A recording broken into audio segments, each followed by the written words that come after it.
Hello everyone, welcome to the class. I hope all of you are doing good. So endocrinology का revision जो हम कर रहे हैं राइट, तो उसी में आज कुछ और हार्मोन्स हम देखेंगे, जहाँ पर ओवेरियन हार्मोन्स, गैस्ट्रोइंटेस्टिनल हार्मोन्स, इन सब के बारे में शॉर्ट में डेफिनेटली इंपॉर्टेंट पॉइंट्स को हम रिवाइज करेंगे. तो come on, will start with the class students. तो सबसे पहले यदि हम बात करते हैं ओवेरियन हार्मोन्स, राइट. ओवेरियन, हमने गोनाडल हार्मोन्स देख लिया था लास्ट क्लास में, राइट, LH FSH. अब now the hormones that is the ovarian, जहाँ पर हम ईस्ट्रोजन, प्रोजेस्टेरॉन, राइट, इनको देखते हैं. तो ईस्ट्रोजन और प्रोजेस्टेरॉन के बारे में पहले हम देखेंगे स्टूडेंट्स. तो ईस्ट्रोजन में यदि हम बात करें सबसे पहले, तो ईस्ट्रोजन का जो मेन हार्मोन होता है, जो इम्पोर्टेंट हार्मोन होता है ईस्ट्रोजन, ये इसका नाम हम ईस्ट्रोजन ना होके हम उसको क्या बोलते हैं, it is estradiol, right. It is estradiol. एक minute. Yes. So that is the important estrogen. और प्रोजेस्ट्रॉन में आपका प्रोजेस्ट्रॉन ही रहेगा, बट उसको प्रोजेस्टिन कहा जाता है. ठीक है, तो प्रोजेस्टिन का जो इम्पोर्टेंट हार्मोन है that is your progesterone. What is oestrogen student? Generally इसका काम क्या होता है, हमको पता है इसका फंक्शन नॉर्मली क्या है. यूटेरस को प्रिपेयर करता है during the pregnancy, right. Breast को प्रिपेयर करता है for the lactation. Similarly proliferation promote करता है स्टूडेंट्स, इजंट इट, ताकि डेवलपमेंट हो जाए सेकेंडरी सेक्सुअल कैरेक्टरिस्टिक्स का फीमेल में. Got it.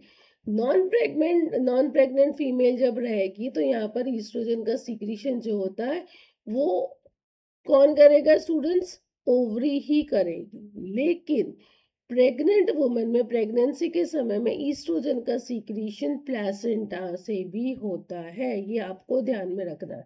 In general case में, in a non pregnant woman it is secreted by the ovary, but during the pregnancy it is also secreted by the placenta. ठीक है. अब जो ईस्ट्रोजन्स की मैंने बात की, तो नेचुरली अकरिंग 3 प्रकार के मेनली हम ईस्ट्रोजन्स देखते हैं. 17 बीटा एस्ट्रोडियोल, जिसको हम ईस्ट्रोजन कहते हैं, मोस्ट इंपॉर्टेंट वन, ईस्ट्रोन और ईस्ट्रियोल. ठीक है. ये C18 स्टेरॉइड्स है स्टूडेंट्स, राइट. कहाँ पर सीक्रेट हो रहा है? Mainly granulosa cells of the follicles. Ovarian follicle के ग्रैनुलोसा सेल में सीक्रेट होगा, कॉर्पस ल्यूटियम में होगा, एज वेल एज प्लेसेंटा में भी होगा. इनकी बायोसिंथेसिस हम जब देखते हैं तो यहाँ पर मेनली डिपेंड करती है एंजाइम कौन सा, एरोमेटेज एंजाइम के उस पर डिपेंड करेगी. ठीक है.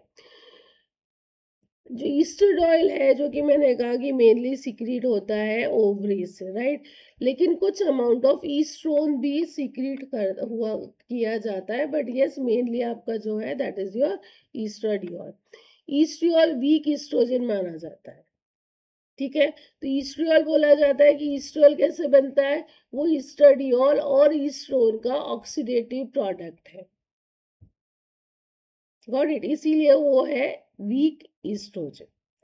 अब यदि हम ये ईस्ट्रोजन की बात करें सर्कुलेशन में, तो सर्कुलेशन में सिर्फ 2% एस्ट्रेडॉयल जो होता है वो फ्री फॉर्म में आपको मिलेगा. अदरवाइज सारा का सारा बाइंड रहेगा प्रोटीन के साथ में, एल्ब्यूमिन और GBG के साथ में. तो ज्यादातर एल्ब्यूमिन के साथ में बाइंड रहेगा 60% के करीब. 38% के करीब गोनाडल स्टेरॉयडल बाइंडिंग ग्लोबुलिन के साथ में वो बाइंड करेगा. ठीक है. लीवर में स्टूडेंट्स जब हम बात कर रहे हैं, तो ये तीनों ईस्ट्राडियोल, ईस्टोन और ईस्ट्रोइल आखिरी में जाके किस में कन्वर्ट हो जाते हैं? ग्लूकुरोनाइड और सल्फेट कॉन्जुगेट्स में कन्वर्ट हो जाते हैं when we can say for the inactivation. ठीक है. अब ईस्ट्रोजन का यदि हम बात करें कि किस तरह से काम करेगा या फिर इसके रिसेप्टर्स कौन सा है, तो ईस्ट्रोजन का यहाँ पर हम थोड़ा सा लिख लेते हैं. ईस्ट्रोजन के 2 तरह के न्यूक्लियर रिसेप्टर्स होते हैं. They are the nuclear receptors. Yes. So 2 types of nuclear receptors will be there.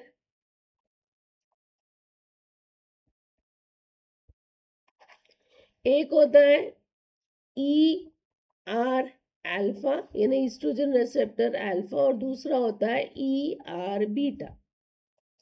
ठीक है.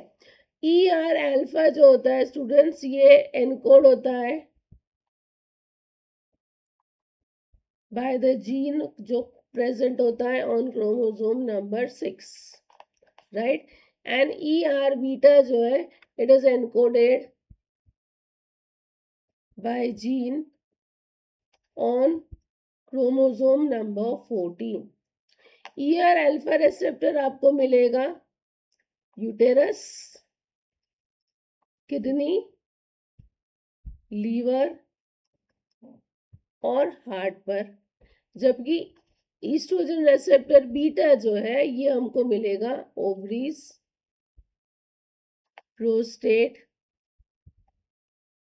लंग्स, यस, GI ट्रैक्ट, उसके बाद में CNS, हीमोपैथिक सिस्टम, इन सभी जगह पर ईस्ट्रोजन रिसेप्टर बीटा आपको मिलेगा, ठीक है।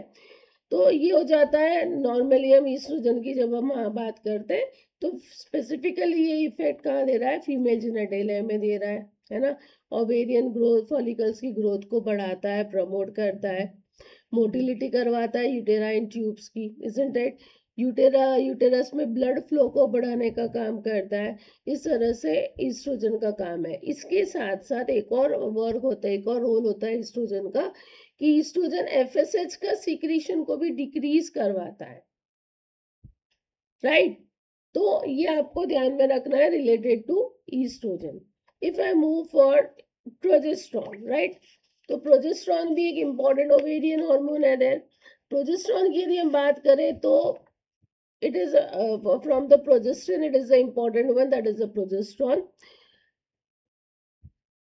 दूसरा एक प्रोजेस्टीन होता है, एक तो प्रोजेस्टेरॉन है, दूसरा तरह का प्रोजेस्टीन होता है 17 अल्फा हाइड्रोक्सी प्रोजेस्टेरॉन, ठीक है। This is also a type of what, this is also a type of progestin. ये भी प्रोजेस्टेरॉन के साथ साथ ही सीक्रेट होता है। ये सारे स्टेरॉयडल हार्मोन्स है। ये भी कहाँ पर सिंथेसाइज्ड होगा स्टूडेंट्स, ओवरी में सिंथेसाइज्ड होता है। अगेन स्टेरॉयडल हार्मोन कहाँ है, नहीं, इसका प्रिकर्सर किससे ये सिंथेसाइज्ड होगा, कोलेस्ट्रॉल से, ठीक है। प्रोजेस्टेरॉन अगेन C21 स्टेरॉयड है, कॉर्पस ल्यूटियम प्लासेंटा में सिंथेसाइज्ड होता है और फॉलिकल में भी सिंथेसाइज्ड होता है, ठीक है। सर्कुलेशन में भी ये सिर्फ 2% रहेगा जो फ्री फॉर्म में रहेगा।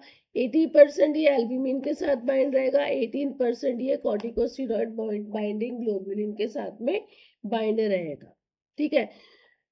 हाफ लाइफ इसका बहुत कम होता है। अगेन ये लीवर में जाने के बाद कन्वर्ट हो जाता है प्रेग्नेनिडियोल, जो कि कॉन्जुगेटेड फॉर्म है किसका, जो कि कॉन्जुगेट हो जाता है ग्लूकुरोनिक एसिड से, राइट। एंड देन इस तरह से ये एलिमिनेट हो जाता है यूरिन के थ्रू। तो मेनली टारगेट ऑर्गन कौन कौन से है प्रोजेस्टेरॉन का, यूटेरस, ब्रेस्ट एंड ब्रेन, ठीक है। तो ये बात हो जाती है हमारी नॉर्मली यदि हम प्रोजेस्टेरॉन की बात करें। अब प्रोजेस्टेरॉन का मेन फंक्शन क्या है, राइट। प्रोजेस्टेशनल चेंजेस करवाएगा कहाँ पर, एंडोमेट्रियम में। साथ साथ में स्टूडेंट्स एंटी ईस्ट्रोजेनिक इफेक्ट है प्रोजेस्टेरॉन का, राइट। कहाँ पर देता है, मायोमेट्रियल सेल पे देता है। उसके बाद में नंबर ऑफ ईस्ट्रोजन रिसेप्टर्स को भी कम करवाता है। अगेन जैसे कि हमने कहा एंटी ईस्ट्रोजेनिक इफेक्ट है, इजंट इट। ब्रेस्ट में स्टूडेंट्स प्रोजेस्टेरॉन स्टिमुलेट करता है लोब्यूल्स के डेवलपमेंट को, एल्वियोलाई के डेवलपमेंट को, जो कि सीक्रेटरी फंक्शंस को बढ़ाता है ब्रेस्ट का, और इस तरह से लैक्टेशन के समय में it is helpful there, right. Similarly students progesterone LH के सीक्रेशन को इनहिबिट करवाता है, ठीक है। थर्मोजेनिक भी होने के कारण स्टूडेंट्स हम बोल सकते हैं कि हमारा बॉडी का टेम्परेचर ओव्यूलेशन के समय में जो बढ़ता है, it is due to this progesterone, क्योंकि उसके पास में एक्टिविटी है कि that is thermogenic, it can increase the temperature there. Got it? Similarly, progesterone is also useful, which can cause natriuresis. कैसे करता है जनरली natriuresis? अल्डोस्टेरॉन के एक्शन को ब्लॉक करवा देता है and it can cause the natriuresis. यदि हम इसका मैकेनिज्म ऑफ एक्शन देखें, राइट, प्रोजेस्टेरॉन की भी यदि हम बात करें तो ये तो बिल्कुल शॉर्ट में बता देती हूँ कि प्रोजेस्टेरॉन के 2 आइसोफॉर्म है रेसेप्टर के, yes. So the progesterone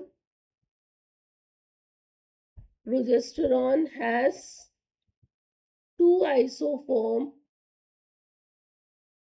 of receptor. yes, एक होता है प्रोजेस्टेरॉन रेसेप्टर ए और दूसरा है प्रोजेस्टेरॉन रेसेप्टर बी. ठीक है, ये रेसेप्टर्स के साथ में बाउंड होता है. इट इज बाउंड टू, दोनों की यदि हम बात करें तो हीट शॉक प्रोटीन के साथ में बाउंड होता है. कब? जब स्टेरॉइड नहीं रहेगा, in absence of steroid. Right, जब प्रोजेस्टेरॉन नहीं रहेगा तो ये रेसेप्टर किसके साथ बाइंड कर रहेगा? एचएसपी के साथ बाउंड होता है. जैसे ही प्रोजेस्टेरॉन आगे ये रेसेप्टर पे बाइंड करेगा, एचएसपी वहां से रिमूव हो जाता है. I think this is clear all of you. तो ये this is just about the receptor of the progesterone. अब आते हैं एक और हार्मोन के बारे में, दैट इज रिलैक्सिन.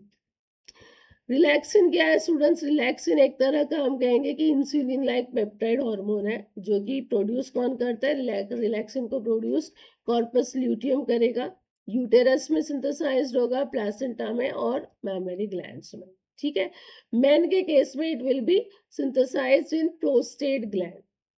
यदि हम इसके स्ट्रक्चर की बात करें तो अल्फा और बीटा चेन इसमें रहते हैं. अल्फा पे जनरली 21 अमाइनो एसिड और बीटा रफली 30 अमाइनो एसिड का रहता है.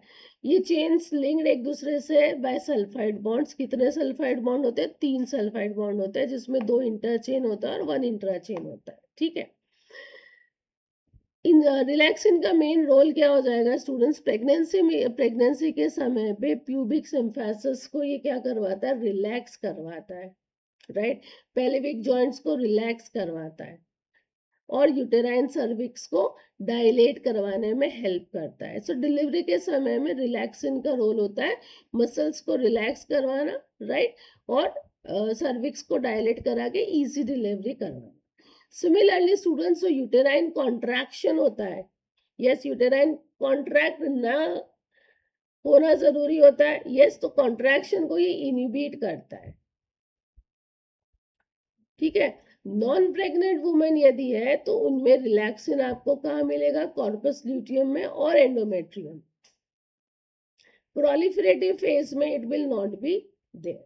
मेन में students it is found in semen, right, जहां पर स्पर्म मोटिलिटी में हेल्प करेगा, as well as sperm penetration के लिए भी वो हेल्प करेगा. रिलैक्सिन के स्टूडेंट्स 2 जीन्स प्रेजेंट होते हैं ह्यूमंस में, और वो प्रेजेंट होते हैं क्रोमोसोम नंबर 9 पे. ठीक है, क्रोमोसोम 9 में हमारे पास 2 जीन्स होते हैं फॉर द रिलैक्सिन, लेकिन इसमें से एक ही जीन जो होता है वो एक्टिव होता है ओवरी और प्रोस्टेट में. सो this is about in short relaxin. Receptors की बात करें रिलैक्सिन के तो स्टूडेंट्स अगेन 2 सब फैमिलीज में ये डिवाइड होता है. एक होता है आपका LGR लाइक रिसेप्टर्स. देखो इसके 4 रिसेप्टर्स है, चारों के चारों GPCR ही है, लेकिन इसको 2 फैमिली में हम डिवाइड करके रखा है. One is LGR like receptors, जिसमें RXFP1 और RXFP2, right, relaxin receptors P1 और P2 हम बोलते हैं. जो LGR लाइक रिसेप्टर्स हम क्यों बोल रहे हैं? क्योंकि ल्यूसिन रिच डोमेन रिपिड्स यहाँ पर होते हैं इसमें, और उसके साथ साथ वो अटैच्ड होते हैं GPCR के साथ में. ठीक है, so these are large multi domain receptors containing N terminal LDL class A और LRR, जो कि 7 ट्रांसमेम्ब्रेन डोमेन इन्हें GPCR जी प्रोटीन के डोमेन पे अटैच रहता है. तो ये 2 रिसेप्टर कौन से? LGR लाइक रिसेप्टर RXFP1 और दूसरा है RXFP2. जो P1 है स्टूडेंट्स, ये प्राइमरी रिसेप्टर का काम करता है रिलैक्सिन 2 के लिए. ठीक है, सिग्नलिंग कैस्केड को एक्टिवेट करता है और ये क्या करवाता है? वेसोडाइलेशन और टिश्यू रिमॉडलिंग में हेल्प करता है. जबकि RXFP2 जो है ये कॉग्नेट रिसेप्टर है for the insulin like peptide 3 INSL3. किसमें इन्वॉल्व है स्टूडेंट्स? टेस्टिकुलर डिसेंट करने में और रिप्रोडक्शन में ये रिसेप्टर का रोल होता है. दूसरी कैटेगरी जो है वो GPCR है. ठीक है, जिसमें RXFP3 और RXFP4 होते हैं. ये नॉर्मल GPCRs होते हैं जिसके पास में एक्टोडोमेन नहीं होता है, जो कि पहले 2 रिसेप्टर में था, जिसमें हमने ल्यूसिन रिच लिपिड्स जो देखे थे वो, isn't it? RXFP3 स्टूडेंट्स, ये रिसेप्टर है फॉर द रिलैक्सिन 3। कहाँ पर मिलेगा? ब्रेन में। It can be seen there, ताकि स्ट्रेस को, अराउजल को रेगुलेट कर सके। और RXFP4 है, ये INSL5 का रिसेप्टर है, जो कि गैस्ट्रोइंटेस्टिनल और मेटाबॉलिक फंक्शंस में रोल प्ले करता है। तो देखो ये रिसेप्टर इंपॉर्टेंट है, यहाँ से क्वेश्चन आ सकता है कभी। तो रिलैक्सिन के रिसेप्टर्स की हमने बात कर ली कि दो तरह के कैटेगरीज में इसको हम डिवाइड करके रखते हैं। इसके बाद में नेक्स्ट हार्मोन की यदि बात करें तो that is human chorionic gonadotropin. इसके ऊपर बहुत बार क्वेश्चन ऑलरेडी आ चुके हैं, राइट? तो आई थिंक आप लोगों ने सबने ये अच्छे से पढ़ के रखा है। ये एक तरह का ग्लाइकोप्रोटीन है, जिसके पास गैलेक्टोज और एक्सोसोमाइन दोनों रहते हैं, राइट? मॉलिक्यूलर वेट यदि हम बात करें तो इसकी दो यूनिट होती है, दो सब यूनिट होती है स्टूडेंट्स, अल्फा सब यूनिट और बीटा सब यूनिट। अल्फा सब यूनिट का वेट होता है 18,000 और बीटा होता है 28,000। तो बीटा सब यूनिट इज लार्जर सब यूनिट, ठीक है? ह्यूमन कोरियोनिक गोनाडोट्रोपिन अल्फा जो है, यस, वो आइडेंटिकल होता है विद द अल्फा सब यूनिट ऑफ LH, FSH और TSH। तीनों की जो अल्फा सब यूनिट होती है उसी के जैसा इसकी भी अल्फा सब यूनिट होती है। इसका मेन रोल होता है ल्यूटिनाइजिंग, यस, और ल्यूकोट्रोपिक, ठीक है? FSH एक्टिविटी बहुत कम करवाता है।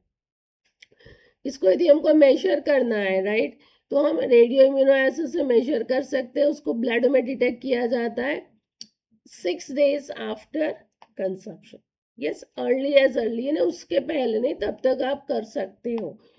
और यदि यूरिन में देखना है तो 14 days after the conception we can detect. तो इसीलिए हम कहते हैं कि during the pregnancy if you want to take the test, हम HCG का लेवल देखा जाता है। I think this is clear. This is about the HCG। Similarly एक और हार्मोन होता है ह्यूमन कोरियोनिक सोमैटोमेमोट्रोपिन, ठीक है? इसको सीक्रेट कौन कर रहा है? इसको सीक्रेट सिंसियो ट्रोपोब्लास्ट कर रहा है, जो हमने HCG के बारे में भी देखा था, राइट? ये हार्मोन को कोरियोनिक ग्रोथ हार्मोन, राइट, जिसमें प्रोलैक्टिन और ह्यूमन प्लेसेंटल लैक्टोजन ऐसा बोलते हैं, लेकिन अब इसका नाम पूरा अलग से हम लेते हैं, दैट इज ह्यूमन कोरियोनिक सोमैटोमेमोट्रोपिन। तो HCS का जो स्ट्रक्चर है स्टूडेंट्स, ये ग्रोथ हार्मोन जैसा, यदि if you remember human growth hormone जब हम पढ़े थे, हमने कहा था कि इसका एक जीन होता है, क्लस्टर ऑफ जीन होता है, जहां पर 5 अलग अलग जीन थे। उसमें से आपको ध्यान होगा ग्रोथ हार्मोन नॉर्मल वाला था, राइट? और दूसरे दो हमने देखे थे HCS के जीन थे, isn't it? तो इसीलिए हम कहते हैं कि ह्यूमन ग्रोथ हार्मोन के जैसा इसका भी स्ट्रक्चर होता है, ठीक है? HCS का सीक्रेशन कितना होगा, ये डिपेंड करेगा to the size of the placenta. जितना ज्यादा प्लेसेंटा का साइज, उतना ज्यादा आपका HCS का सीक्रेशन। जनरली 1/6 हम देखते हैं, if you take as a weight, 1/6 as much as the fetus weight, ठीक है? यदि HCS का लेवल कम है, जो हमने ये नॉर्मल बोला है कि 1/6 as much as the fetal weight होना चाहिए, उससे यदि कम है तो प्लेसेंटल इनसफिशियंसी बताता है। सिमिलरली HCS मैटरनल ब्लड में भी हमको मिलेगा, लेकिन हाँ, फीटस तक वो नहीं पहुंचता है ज्यादा। आई थिंक दिस इज क्लियर। अब ड्यूरिंग द प्रेगनेंसी हम कहेंगे, राइट, जो ग्रोथ हार्मोन होता है ये ज्यादा इसका इंक्रीज नहीं होता है, ये डिक्रीज होता है। और ये कौन करवाता है? HCS। जबकि HCS खुद फिर क्या करता है? ग्रोथ हार्मोन का ही काम करता है ड्यूरिंग द प्रेगनेंसी।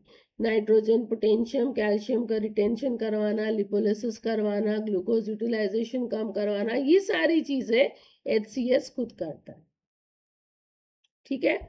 साथ साथ में HCS during the pregnancy insulin की इसके लिए सेंसिटिविटी जो होती है मदर की, उसको कम करवाता है, यानी एंटी इंसुलिन प्रॉपर्टी डेवलप करवाता है। जिसके कारण हम बोल सकते हैं कि जो ग्रोइंग फीटस है उसको स्टेडी और सफिशिएंट सप्लाई ऑफ ग्लूकोज मिलता है ताकि वो प्रॉपरली उसको एनर्जी मिले और उसका अच्छे से डेवलपमेंट हो सके। तो HCS अगेन इंपॉर्टेंट हार्मोन है स्टूडेंट, जिसके बारे में हमने अभी पढ़ लिया। Now one more important hormone that we can go is your testosterone.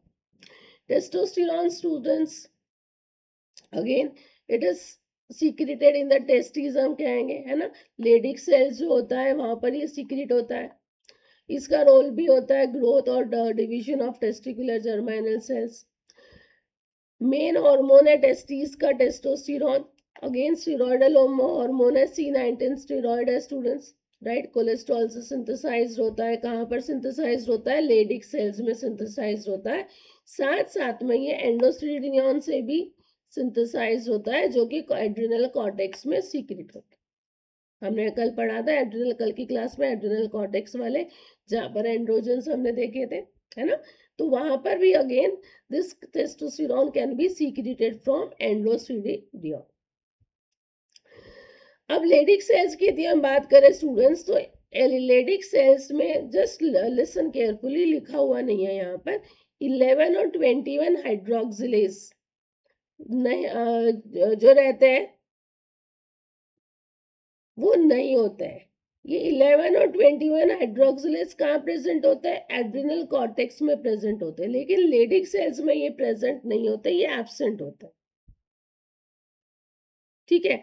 लेकिन लेडिक सेल्स में प्रेजेंट होता है 17 अल्फा हाइड्रोक्सिलेज।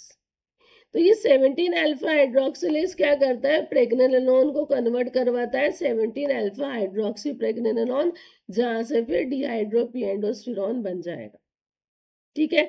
सिमिलरली एंडोस्टेरिडियन भी बन जाएगा with the help of 17 alpha hydroxy progesterone. I think this is clear. तो ये हमारा डिहाइड्रोपिएंडोस्टेरोन और एंडोस्टेरिडियन, ये दोनों बाद में जाके किस में कन्वर्ट होते हैं, they will converted into testosterone, right. और टेस्टोस्टेरोन बाद में with the help of enzyme 5 alpha reductase ये कन्वर्ट हो जाता है डाईहाइड्रो टेस्टोस्टेरोन, ठीक है। तो इस तरह से टेस्टोस्टेरोन की सिंथेसिस हम ने देखी है। अब यदि मैं टेस्टोस्टेरोन की यदि और थोड़ी सी बात करूँ तो इसका सीक्रीशन किसके कंट्रोल में होता है, it is under the control of luteinizing hormone, right. Luteinizing hormone क्या करते हैं स्टूडेंट्स, ल्यूटिनाइजिंग हार्मोन स्टिमुलेट करते हैं लेडिक सेल्स को वाया GPCR। देखो यहाँ पर कौन सा रेसेप्टर होगा, जी प्रोटीन कपल रेसेप्टर होगा, जी अल्फा एस की हम बात कर सकते हैं यहाँ पर, ठीक है। तो साइक्लिक AMP इंक्रीज होगा, जिसके कारण कोलेस्ट्रॉल का सिंथेसिस बढ़ेगा, यस। और कोलेस्ट्रॉल का सिंथेसिस बढ़ेगा तो कोलेस्ट्रॉल क्या करेगा, कोलेस्ट्रॉल से प्रेग्नेनोलोन बनेगा, और प्रेग्नेनोलोन से हमने देखा है कि टेस्टोस्टेरोन का फॉर्मेशन हो सकता है, ठीक है। इन नॉर्मल मेल्स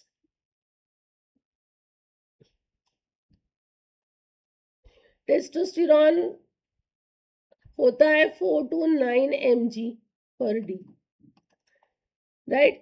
फीमेल्स में कम अमाउंट में रहेगा, फीमेल्स में भी ये सीक्रेट होता है स्मॉल अमाउंट में ओवरीज से, राइट। और some can also be from the adrenal cortex, ठीक है। अब ये बाउंड फॉर्म में रहता है कि फ्री फॉर्म में रहता है स्टूडेंट्स, 99% टेस्टोस्टेरोन बाउंड फॉर्म में होता है। ये बाइंड होता है, bound to beta globulin, right. कितना, 65%, ठीक है। और 33% वो बाइंड होता है एल्ब्यूमिन के साथ में। तो जनरली ये बाउंड फॉर्म में ही हमको मिलेगा, ठीक है। बीटा ग्लोबुलिन को यहाँ पर हम लोग गोनाडल स्टीरॉयड बाइंडिंग ग्लोबुलिन भी बोलते हैं, ये भी आपको ध्यान में रखना है, ठीक है। प्लाज्मा में टेस्टोस्टेरोन का लेवल 300 से 100 mg/dl देखा गया है इन अडल्ट मैन। वुमेन में डेफिनेटली वो कम रहेगा, 300 से 1000, तो यहाँ पे 30 से 70, 30 to 70 वीकेंड्स है। जैसे जैसे एज बढ़ती है टेस्टोस्टेरोन का सीक्रेशन क्या होता है, लगता है धीरे धीरे कम होने लगता है, बंद नहीं होता है बट हाँ कम होने लगता है।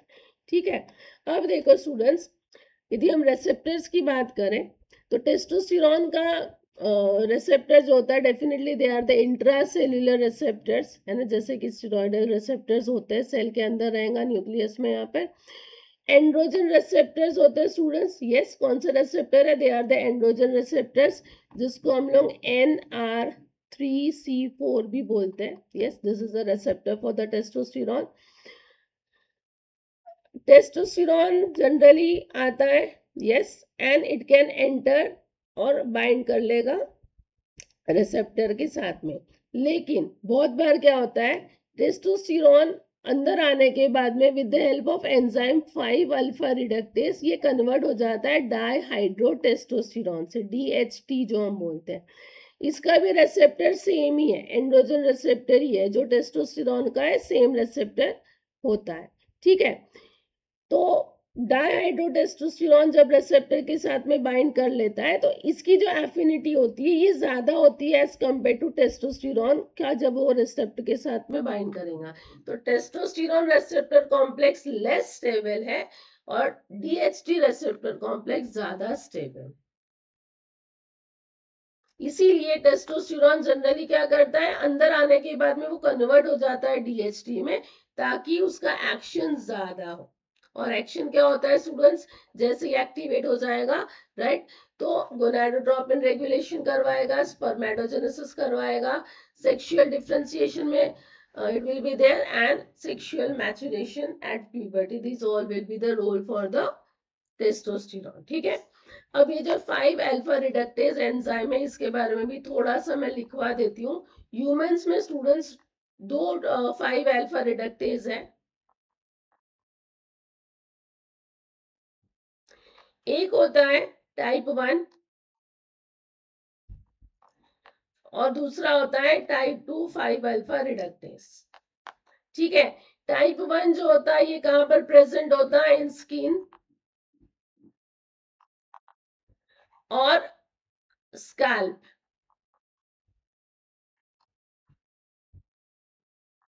ठीक है, टाइप 2 जो है ये कहां पर प्रेजेंट होता है, ये स्पेसिफिकली जेनाइटल स्किन में प्रेजेंट होता है स्टूडेंट्स, प्रोस्टेट में रहेगा, yes, and another genital tissues, यहाँ पर हमको ये रिसेप्टर्स मिलेंगे। ठीक है, टेस्टोस्टेरोन रिसेप्टर ही अगेन हम बोल सकते हैं कि दे आर इंपॉर्टेंट, और या फिर they are responsible for Wolffian duct structure के मैचुरेशन में, जैसे कि हमने यहाँ देखा, isn't it?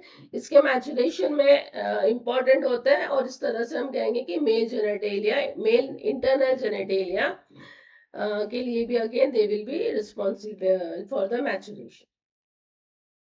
ठीक है, DHT रेसेप्टर कॉम्प्लेक्स जो है, देखो दोनों में फर्क है, दोनों काम वही करवा रहे हैं, but DHT receptor complex generally male external genitalia formation में भी हेल्प करता है। Got it? So this is about the testosterone.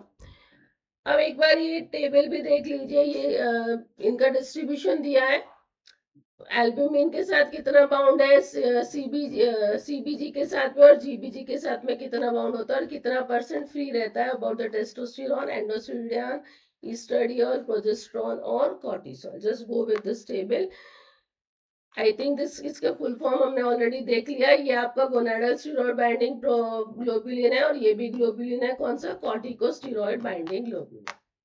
Now the next is your inhibin, it is also important hormone, नाम से ही समझ में आ रहा है, इनिबिन इनिबिट करता है, राइट, कौन सीक्रेट करता है, नॉर्मली गोनाड सीक्रेट करता है। इसका मेनली अफेक्ट है इनिबिशन का, नेगेटिव फीडबैक दिलवाता है स्टूडेंट्स एंटीरियर पिट्यूटरी को, ताकि FSH का सीक्रीशन रोक दिया जाए। Got it? Germ cell development को रेगुलेट करवाता है, स्टीरोइडोजेनेसिस में भी इसका इंपॉर्टेंट रोल है। अब यदि हम बात करें इनिबिन की एग्जैक्टली, तो ये transforming growth factor super family का मेंबर है स्टूडेंट्स, राइट। स्ट्रक्चर में हम देखेंगे कि हाईली कंजर्व प्रोटीन सब यूनिट होती है अल्फा और बीटा, यहाँ पर भी, जो कि एक दूसरे के साथ में ज्वाइंट होती है by a single covalent disulphide bond. ठीक है, तो इसके बेसिस पे हम बोलेंगे कि जो इनिबिन का होता है, दो आइसोफॉर्म में इनिबिन बन जाता है। यस, टू आइसोफॉर्म्स हमको मिलेंगे। कैसे, कौन से टू आइसोफॉर्म? एक होता है इनिबिन ए और दूसरा है स्टूडेंट्स इनिबिन बी। इसको हम लोग अल्फा बीटा बी ऐसा भी बोलते हैं, और इसको हम लोग अल्फा बीटा ए भी कहते हैं। इसका मतलब क्या होता है, यहाँ पर स्टूडेंट्स जो इनिबिन का अल्फा सब यूनिट है, यस अल्फा सब यूनिट और बीटा ए सब यूनिट साथ में बाइंड होते हैं, और यहाँ पर अल्फा सब यूनिट के साथ में क्या कौन बाइंड होता है, beta B subunit bind होता है। आप बोलोगे अभी अल्फा और बीटा, बीटा है बीटा बी कहाँ से आ गया, राइट? तो एक्चुअली जो इनिबिन फॉर्म्ड हुआ है, ये फॉर्म होता है 3 पॉलीपेप्टाइड सब यूनिट से। टोटल कितनी सब यूनिट हो जाएंगी, 3 polypeptide. Yes, so inhibin formed from 3 polypeptide subunit.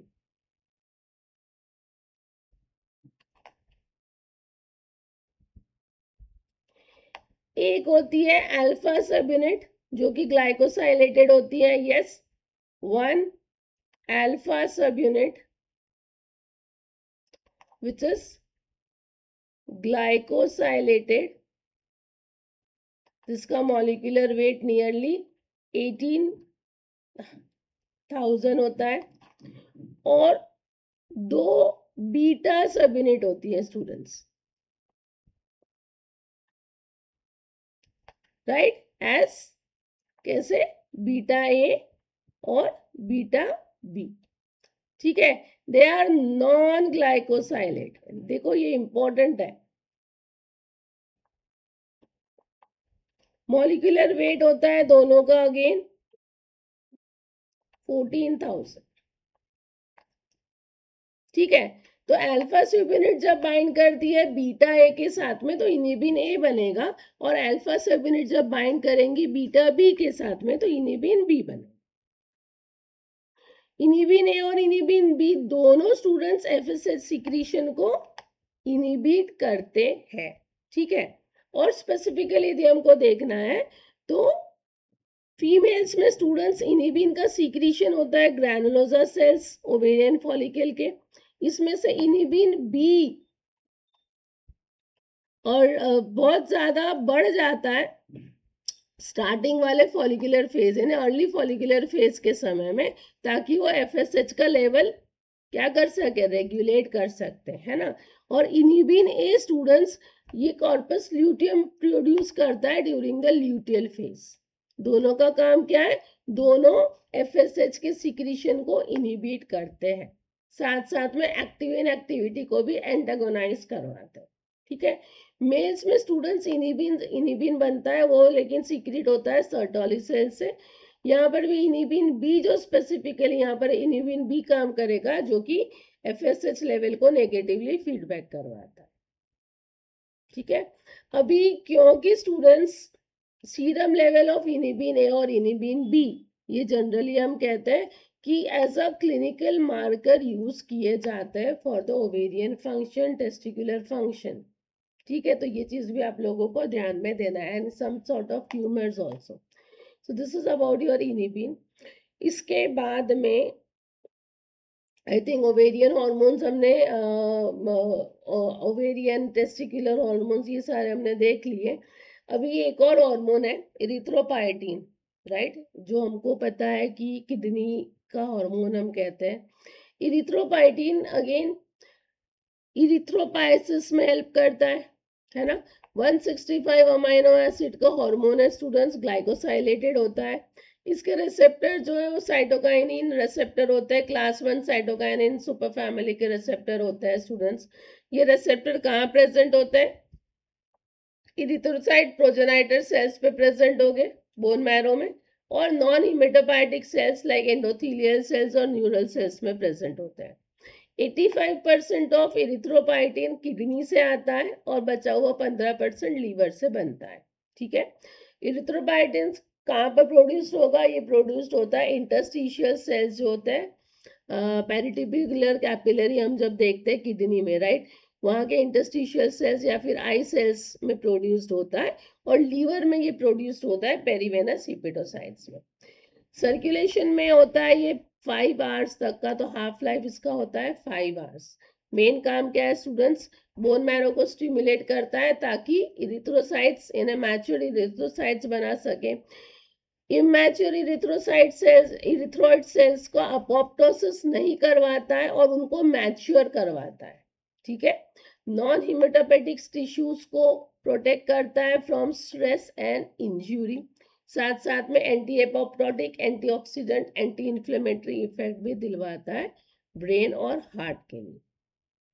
ठीक है, ताकि ब्रेन प्रोटेक्ट हो सके, हार्ट भी प्रोटेक्ट हो सके। तो ये सारा काम है इरिथ्रोपाइटिन का। इसके बाद में स्टूडेंट्स वेरी फास्ट देख लेते हैं गैस्ट्रोइंटेस्टिनल हार्मोन्स भी कुछ होते हैं। ये भी 2 फैमिलीज में डिवाइड होते हैं मेनली, एक होता है गैस्ट्रिन और दूसरा होता है सीक्रेटिन। गैस्ट्रिन में गैस्ट्रिन और कोलिसिस्टोकाइनिन ये दोनों इंक्लूड होते हैं, और सीक्रेटिन फैमिली में सीक्रेटिन, ग्लूकागॉन, वीआईपी और जीआईपी ये हार्मोन्स इंक्लूड होते हैं।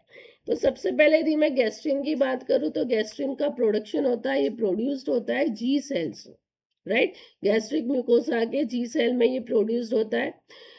इसका जो प्रिकर्सर होता है ये प्रोसेस्ड होगा, तो 3 फ्रेगमेंट में इसका प्रोसेस होता है, 3 फ्रेगमेंट्स बनते हैं, एक 34 अमाइनो एसिड का, एक 17 का और एक 14 का। जो 34 अमाइनो एसिड का जो फ्रेगमेंट होता है उसका हाफ लाइफ होता है 15 मिनट, और 14 और 17 वाले का होता है 2 से 3 मिनट। सारे के सारे सल्फेटेड और नॉन सल्फेटेड फॉर्म में प्रेजेंट होते हैं इक्वल अमाउंट, राइट। गैस्ट्रिन का मेन काम क्या होता है? ये स्टिमुलेट करता है गैस्ट्रिक एसिड को और पेप्सिन के सीक्रेशन को, राइट। यानी गैस्ट्रिक एसिड का स्टिमुलेशन इंक्रीज करवाएगा, पेप्सिन का इंक्रीज करवाएगा उसका सीक्रेशन का। उसके बाद में दूसरा हार्मोन गैस्ट्रिन फैमिली का होता है कोलिसिस्टोकाइनिन, जो कि आई सेल्स से सीक्रेट होता है। ठीक है, एक्टिव फॉर्म जो उसका एक ही एक्टिव फॉर्म है और वो सल्फेटेड होता है, इसका भी हाफ लाइफ 5 मिनट होता है। कोलिसिस्टोकाइनिन का मेन काम क्या होता है? पैनक्रियाटिक एंजाइम सीक्रेशन को स्टिमुलेट करेगा, गॉल ब्लैडर कॉन्ट्रैक्शन करवाता है, स्पिंक्टर ऑफ ऑडाई को रिलैक्स करवाता है, रिलैक्स होगा यानी वहां से पैनक्रियाटिक जूस, बाइल जूस ये सारे रिलीज होके आएंगे, है ना। साथ साथ में गैस्ट्रिक एम्प्टिंग को इनिबिट करवाता है और एंटेरोकाइनेस की सिंथेसिस को भी बढ़ाता है। Got it students? So more enzymes would be activated there. इसके बाद में सीक्रेटिन जो होता है, उसमें जो सीक्रेटिन फैमिली का हार्मोन है सीक्रेटिन, एस सेल से सीक्रेट होता है, upper portion of small intestine. Half life है स्टूडेंट्स 5 मिनट्स। सीक्रेटिन का मेन रोल होता है बाइकार्बोनेट की सिंथेसिस को बढ़ाना, राइट, बाइकार्बोनेट के सीक्रेशन को बढ़ाना पैनक्रियाटिक डक्ट सेल से। तो बाइकार्बोनेट्स बढ़ाएगा तो गैस्ट्रिक सीक्रेशन को कम करेगा, गैस्ट्रिक एसिड को कम करेगा, राइट। और साथ साथ में पाइलोरिक स्पिंक्टर को भी कॉन्ट्रैक्ट करवाता है, यानी इसी जिससे क्या होगा कि गैस्ट्रिक एसिड इन्हें अंदर आना और कम हो जाएगा into the intestine from the stomach. उसके बाद एक और हार्मोन होता है सीक्रेटिन फैमिली का ही, दैट इज जीआईपी, जिसको हम गैस्ट्रिक इनहिबिटरी पॉलीपेप्टाइड बोलते हैं। नाम से ही समझ में आता है स्टूडेंट्स, ये भी प्रोड्यूस्ड होता है के सेल्स के। के सेल्स कहाँ पे? ड्यूडेनम और जेजुनम के म्यूकोसा पे। ठीक है, 42 अमाइनो एसिड का हार्मोन है स्टूडेंट्स, गैस्ट्रिक सीक्रेशन को इनहिबिट करता है और गैस्ट्रिक मोटिलिटी को भी इनहिबिट करवाता है। इंसुलिन सीक्रेशन को भी स्टिम्युलेट करता है, इसीलिए बहुत बार इसको ग्लूकोज डिपेंडेंट इंसुलिनोट्रोपिक पेप्टाइड भी बोलते हैं। So this is about GIP. एक और बच गया है, that is your vasoactive intestinal peptide VIP. ये 28 अमाइनो एसिड का हार्मोन है स्टूडेंट्स। जीआई ट्रैक्ट के नर्व्स में प्रेजेंट होता है, 2 मिनट इसका हाफ लाइफ है। ये इलेक्ट्रोलाइट्स फ्लूइड इलेक्ट्रोलाइट्स के सीक्रेशन को स्टिमुलेट करता है, इंटेस्टाइन के स्मूथ मसल्स को रिलैक्स करवाता है और पेरिफेरल ब्लड वेसल्स को डायलेट करता है, ठीक है। साथ साथ में ये भी गैस्ट्रिक एसिड सीक्रेशन को इनहिबिट करता है। तो ये कुछ हॉर्मोन्स थे जो कि गैस्ट्रोइंटेस्टिनल ट्रैक्ट के थे, जो आप लोगों ने पता, इफ आपने पढ़े हैं तो बहुत अच्छी बात है, आपका रिवाइज हो गया। यदि नहीं पढ़ा है तो एक एक बार गो थ्रू कर लीजिए, मे भी कभी इसमें से कुछ आ जाए क्वेश्चन, तो it would be helpful for you. So this was about our endocrinology, इन्हें जो हॉर्मोन्स के बारे में हमको पढ़ना था, right. So will stop here only. Hope this session, all the 3 classes जो हमने हॉर्मोन्स की डाली है as a revision, that would be useful for you. बच्चों, यदि आप लोगों ने सब्सक्राइब नहीं किया है चैनल को तो सब्सक्राइब कर लीजिए। कुछ सेशंस आपके सेट के भी अभी डलेंगे, क्योंकि महाराष्ट्र सेट है यही महीने में फिर से, तो कुछ ही दिनों में उसके भी मैं सेशंस डालना शुरू कर दूंगी। अगेन PYQ MCQ सेशन ही रहेंगे। But till then all of you take care, bye bye, keep on learning the things. Yes, पढ़ाई शुरू रखो, कंसेप्ट क्लियर करते रहो, और हाँ, सब्सक्राइब कर लीजिए एंड लिंक को ज़्यादा से ज़्यादा शेयर कीजिए और सेशंस को लाइक भी कर दीजिए। Till then all of you, bye bye, take care.